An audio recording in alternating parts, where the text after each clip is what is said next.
Bonjour à toutes et à tous et bienvenue à ce nouveau Good Morning Market. Nous sommes le mardi 2 juin 2020 et les indices américains ont poursuivi en territoire positif. Le Nasdaq toujours à des niveaux extrêmement élevés, à quelques pourcents seulement de ses records historiques. Donc des indices américains qui ont décidé de mettre de côté la décision de la Chine d'arrêter ses achats de produits agricoles américains.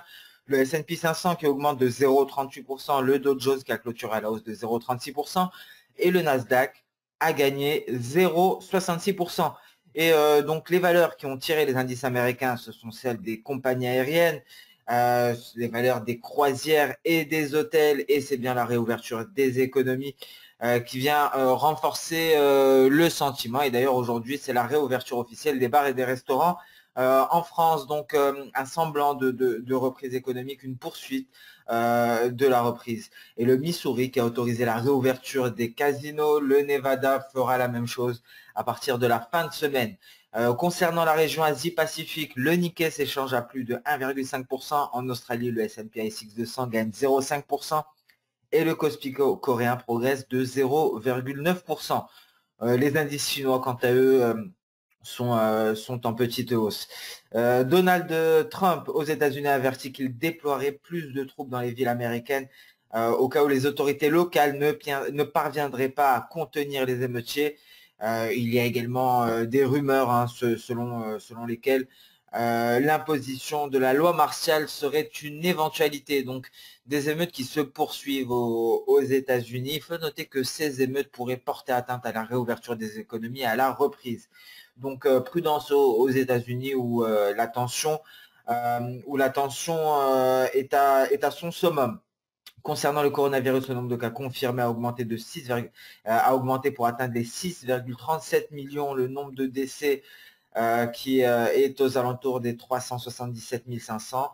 2,9 millions de personnes se sont d'ores et déjà rétablies. Et ça fait 6 jours que nous enchaînons sur une série de 100 000 nouveaux cas par jour. Et Apple qui réduit le prix de vente de ses iPhones en Chine.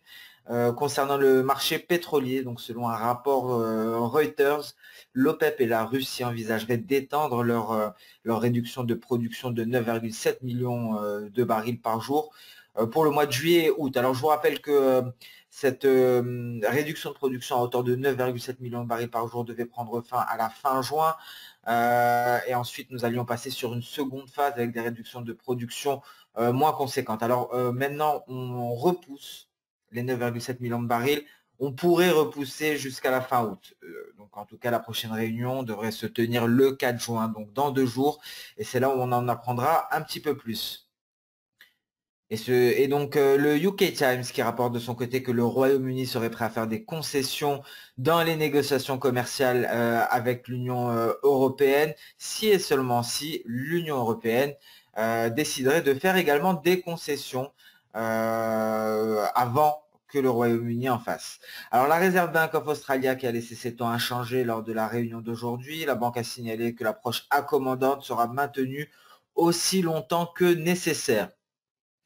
Et toujours en Australie, les bénéfices avant impôts des entreprises ont chuté de 16,2% au premier trimestre 2020. Les bénéfices bruts d'exploitation, quant à eux, ont augmenté de 1,1% par rapport au trimestre précédent. Nous allons passer sans plus tarder au calendrier économique du jour, un calendrier économique qui est dégarni. Donc aujourd'hui, ce sera le focus sur la politique, principalement. Tout d'abord les tensions, bien entendu, entre la Chine et les États-Unis, notamment suite à cette décision de la Chine de ne pas poursuivre l'achat de matières premières agricoles américaines. On attend des représailles de la part des États-Unis. Alors, il faut dire tout de même que vendredi, on s'attendait à une annonce de Donald Trump. Il y avait des rumeurs selon lesquelles il aurait pu annoncer l'expulsion de 1000 étudiants chinois qui seraient liés à des écoles militaires en Chine. C'était des rumeurs qui avaient été lancées par Pompeo. Ça n'a pas été le cas. Cela a soulagé les marchés. Alors à présent, maintenant que la Chine décide de ne plus poursuivre l'achat de matières premières américaines, matières premières agricoles, est-ce que Donald Trump va répliquer? C'est la question, mais en tout cas, ce sera attendu par les opérateurs. Donc, relations Chine et États-Unis au goût du jour, mais également les négociations commerciales entre le Royaume-Uni et l'Union européenne. Donc de la politique pour driver la séance et les émeutes, bien entendu, aux États-Unis. Donc, ça pourrait être un point de retournement, ces émeutes aux États-Unis. Cela pourrait complètement changer le sentiment de marché, une situation assez inédite. Donc, le calendrier économique, quant à lui, sera assez dégarni, hein. Les principales publications les plus importantes, hein, ce sera d'abord les stocks hebdomadaires de pétrole brut aux États-Unis, hein, comme d'habitude, mais donc principalement des publications en provenance de la région Asie-Pacifique. Dans la nuit, l'indice PMI des services au Japon à 2h30 du matin, à 3h30 le PIB annuel australien, et le PMI des services Caixin en Chine pour le mois de mai à 3h45. Donc, calendrier économique dégarni, la politique au goût du jour et les émeutes aux États-Unis. Ceci étant dit, nous allons faire une revue des indices américains. Nous allons raisonner comme d'habitude grâce à l'indicateur Ishimoku que voici. Nous allons raisonner également grâce aux différentes théories piliers de cet indicateur Ishimoku, notamment la théorie des vagues. Donc devant vous, la représentation graphique du DAX en données hebdomadaires, le DAX qui tente une intégration de son nuage après cette affranchie des 11 730. Le Dow Jones en hebdomadaire est déjà dans son nuage avec une lagging span qui s'en est affranchie également, mais la lagging span fait face pardon, à une résistance à l'image des cours. Nous allons passer à présent sur du journalier en Europe très rapidement pour par la suite nous focaliser sur de l'intraday tout d'abord en Europe, c'est-à-dire des unités de temps H1 voire H4, et ensuite on passera aux indices américains sur du journalier et de l'intraday. Le DAX, en données journalières avec une lagging span qui s'est affranchie de son nuage par cette petite faiblesse, donc un nuage qui était relativement faible à ce niveau, permettant ainsi le franchissement de la lagging span. Alors le DAX est aux alentours des 11 850 à l'heure actuelle, en léger repli, le CAC 40 à l'intérieur de son nuage également en léger repli. Alors sur les données intraday, nous sommes allés chercher N. Donc ici les 11 937, on est en train de se replier, on peut déceler ici la formation d'une vague. Je vais tracer la première jambe à ce niveau là. Donc voici la première jambe de notre vague. Nous avons ici donc un point B sur ce sommet intermédiaire. Nous avons ensuite la seconde jambe qui est une jambe baissière. Donc la voici qui nous permet de placer notre point C qui sera très exactement sur le bas de cette mèche inférieure. Donc quelle est la règle concernant ces retracements d'Osoda? Aujourd'hui je vais aller un peu plus loin car j'ai à votre disposition certaines ressources avec les méthodes de calcul. Donc c'est une vague en N, la première vague AB a pour amplitude 920 points environ, très exactement soyons précis, 973. La correction ici a une amplitude de 300 points. Donc c'est largement inférieur à 50% de l'impulsion. Ici, donc sur ce site, sur cet article, je vous ai référencé les différentes vagues. Donc pour un retracement de moins de 50%, donc la vague I baissière, retracement de 50% de la première vague I haussière AB. Donc c'est une projection V que l'on devrait aller chercher. Je vous mettrai ce lien ici en description de la vidéo avec les différentes méthodes de calcul, ce qui vous permettra de faire la différence entre les différentes vagues selon la formation de BC, selon le point C. Donc ici, nous sommes tout naturellement sur un retracement de moins de 50% de la première vague. Donc nous allons chercher la projection V. Je viens ici, je prends mes projections d'Osoda, je détermine les premiers points de ma vague et je détermine le point C. Ensuite, je vais sur les propriétés de cette vague et étant donné que nous allons chercher la projection V, je mets en évidence le V d'une couleur différente. Donc je resterai par défaut. Donc ici V, par exemple, on va aller chercher le niveau en vert. Donc la projection V qui est à 12 167. Donc voilà pour cette vague en V qui devrait atteindre les 12 148 environ. Donc voilà pour la méthode de travail. Les différents critères sont disponibles sur cet article que je vais vous transférer en description de cette vidéo. On va pouvoir aller plus vite à présent. Voilà pour le DAX en données H4. Donc le DAX ici en données H1, c'est une toute autre vague. On va le voir ici, nous avons une première vague AB qui fait très exactement 312 points. Donc ici, BC, ça fait 150, donc ça fait la moitié. On revient ici très rapidement. Lorsque l'on retrace 50%, près de 50%, c'est une projection N que l'on va chercher. Donc ici, après avoir tracé ma vague, je vais chercher le N, je vais le mettre en vert pour que ce soit plus simple visuellement. Donc on devrait aller chercher les 11 980 environ. On s'est replié depuis. Donc voilà, concernant les projections, les différentes méthodes pour les différencier, pour les déterminer. Donc ici, en plus de cela, d'un point de vue, pardon, d'un point de vue chartiste, nous nous sommes affranchis ici de cette résistance. On peut s'attendre à un pullback avant de repartir à la hausse, mais en tout cas, nous avons notre objectif 11 975. Si on vient le rallier, on pourra s'intéresser à une éventuelle nouvelle vague. Nous avons à présent tous les outils dont nous avons besoin pour déterminer les différentes projections. Nous allons passer à présent très rapidement sur le CAC 40, qui est aux alentours des 4793, aux portes des 4800, le niveau qu'il allait chercher. Si le CAC 40 franchit les 4800, ce serait un signal d'achat pour aller chercher de nouveaux de prochains sommets. Ici, nous avons le nuage en support. Seul un franchissement des 4720 serait un signal de vente. En données journalières, nous sommes toujours à l'intérieur du nuage et nous avons les 4867 points qui seront une résistance de taille. Également ici, on peut détecter une vague en N. Nous avons une première impulsion ici de 108 points. La correction fait environ 64. Donc là, je vais essayer d'être un peu plus précis pour voir si c'est une vague en N. Donc 115 ici.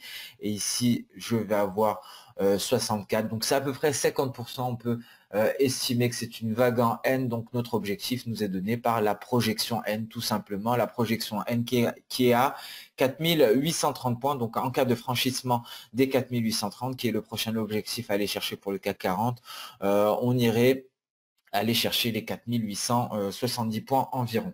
On passe à présent sur les indices américains. Tout d'abord, le Dow Jones. Alors, pour le Dow Jones, la formation est différente. Il n'y a pas que des vagues en N. De retour ici sur notre fiche détaillée. Donc ici, visiblement, c'est une vague en P.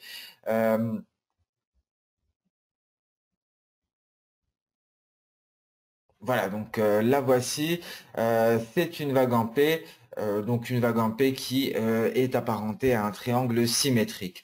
Un triangle symétrique qu'on peut tracer à l'aide de cet outil. Le triangle, on détermine le point bas ici, on va chercher le point haut et nous avons notre triangle symétrique. Et donc, selon la terminologie au soda, cela représente également une vague en P.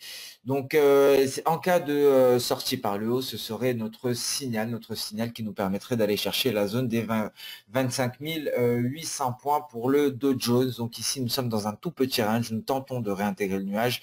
Nous sommes supportés par les 25 400.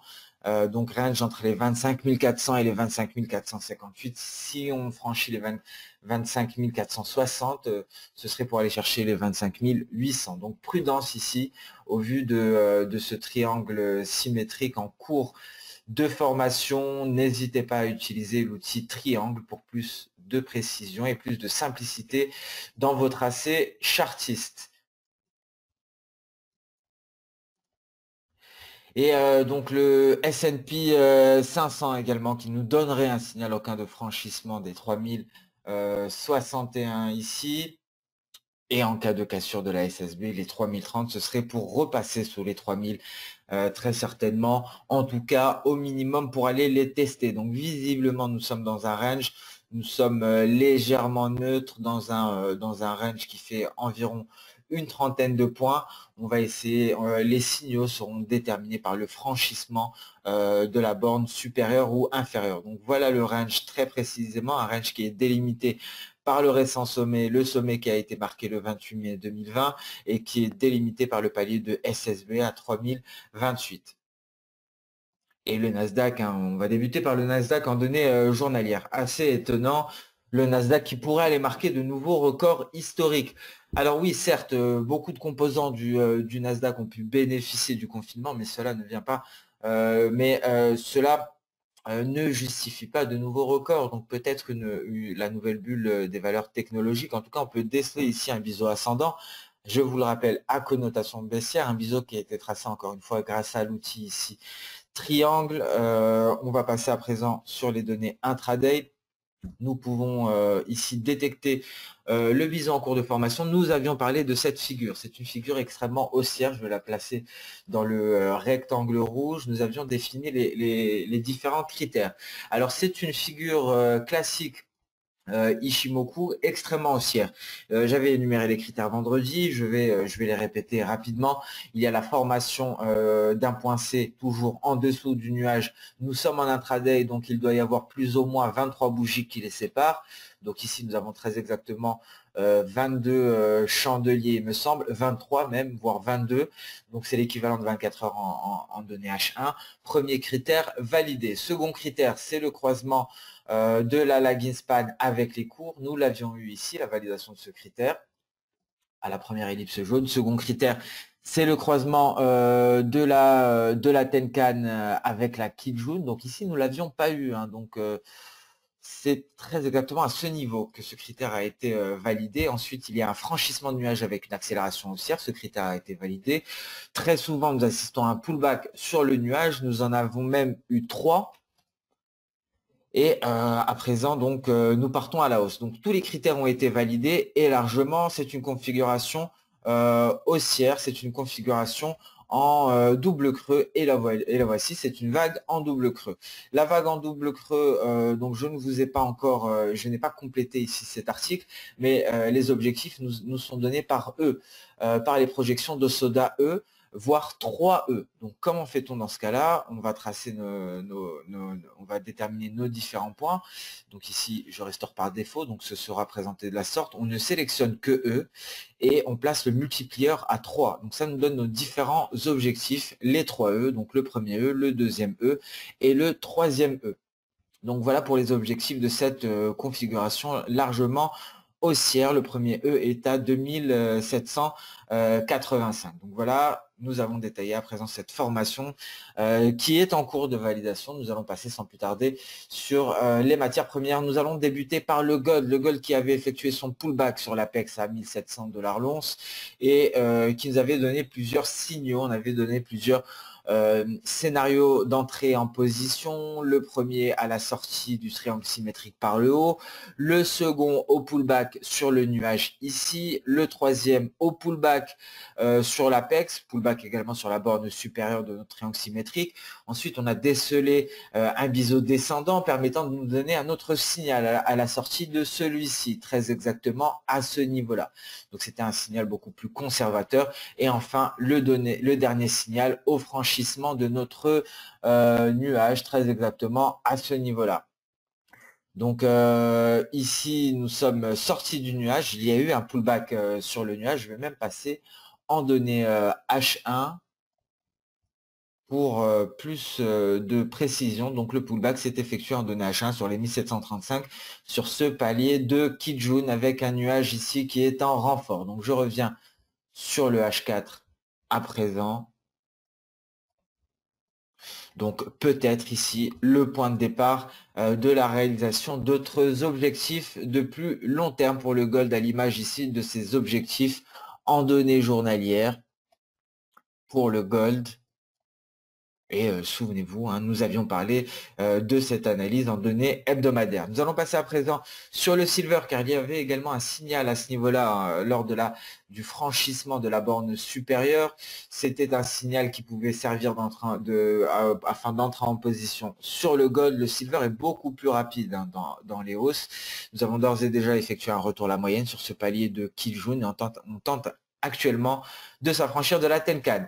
Nous allons à présent nous intéresser au café, le café qui est très précisément allé chercher le point d'entrée que nous avions déterminé ici aux alentours des 95 $. On repart à la hausse à présent pour réintégrer, pour repasser au-dessus de cette oblique baissière. Donc c'était un très bon point d'achat, mais prudence hein, encore une fois, en cas de poursuite de la hausse de l'USD BRL. L'USD BRL qui s'était replié, mais l'USD BRL qui pourrait retrouver des couleurs en vue de finaliser son épaule tête-épaule.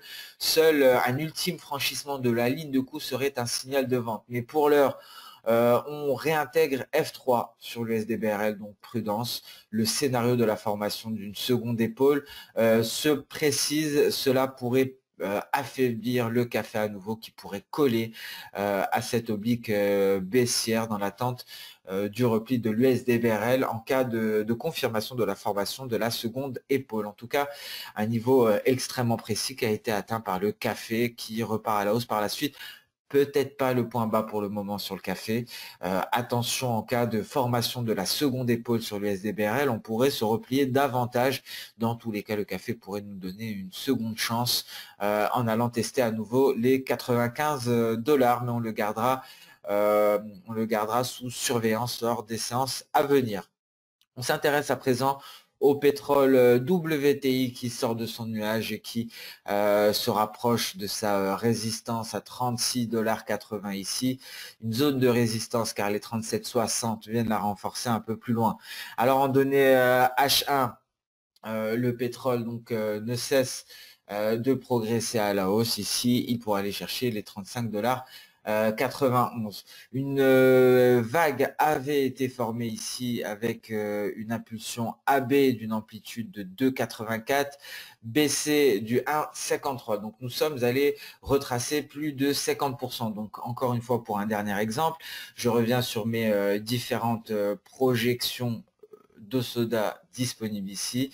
Donc nous avons retracé plus de 50%. Cela correspond à une projection E, retrace plus de 50% de la première vague en I. Donc le niveau E a été et le niveau que l'on pourrait aller chercher sur le pétrole, soit les 37 $. En tout cas, c'est l'objectif de ce type de formation, de cette vague en E. Avec un objectif donc à très exactement 37,04 $. Et même topo ici hein, pour le Brent qui pourrait progresser jusqu'à sa résistance à 39,80. Nous allons passer à présent sur le marché d'échange. Nous allons débuter par le dollar index, le billet vert face à un panier de 6 devises majeures. Le billet vert qui est en train de s'affranchir de la borne inférieure ici. Borne inférieure de son canal haussier. C'est un canal haussier qui contient les cours du billet vert depuis la mi-2018. Nous sommes en train de nous affranchir de la borne inférieure. La prochaine résistance est à 97,212. Cela a permis de propulser l'euro-dollar à la hausse. L'euro-dollar qui vient s'attaquer encore une fois au 1,1137.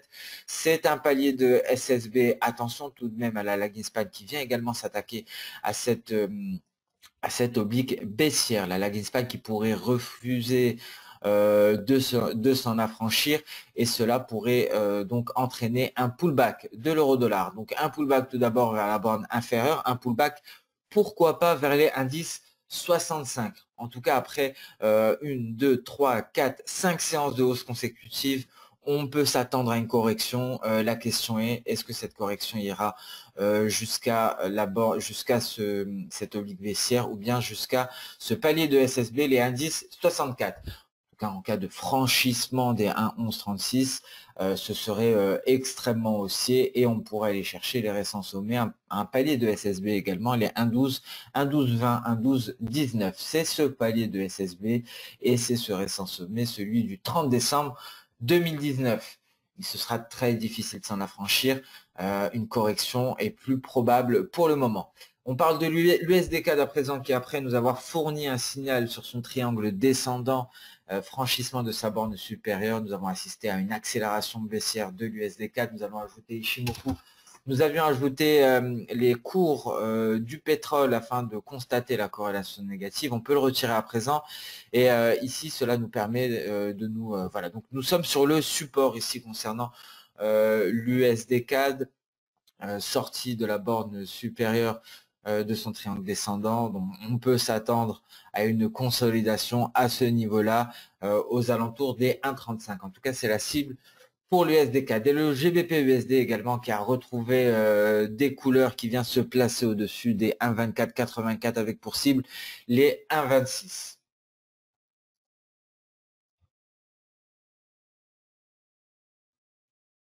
Alors ce Good Morning Market touche à sa fin. Je vous remercie de l'avoir suivi avec attention. Donc aujourd'hui, dans le sillage du masterclass concernant les projections d'Osoda, donc je vous fournis en description de cette vidéo le lien ce lien-ci qui vous permet d'avoir une trace écrite des différents calculs et qui vous facilitera la tâche lorsqu'il s'agira de déterminer à quelle vague, à quel type de vague vous faites face sur les marchés. C'est toujours en cours de construction, plusieurs choses seront ajoutées au fur et à mesure. Nous allons également aborder l'aspect temporel des 3 piliers Ishimoku. En tout cas, au niveau des vagues, vous avez tout ce dont vous avez besoin. Les vagues les plus récurrentes sur les marchés sont répertoriées ici. D'autres seront répertoriées. Des formations bullish et bearish seront également détaillées. Donc, et sur ce, nous allons mettre un terme à ce Good Morning Market. On se donne rendez-vous dès demain pour la prochaine revue de marché. Comme d'habitude, n'hésitez pas à liker, commenter ou même partager cette vidéo. Si vous avez des questions concernant les projections d'Osoda, n'hésitez pas également. On se donne rendez-vous dès demain pour la prochaine vidéo. Au revoir.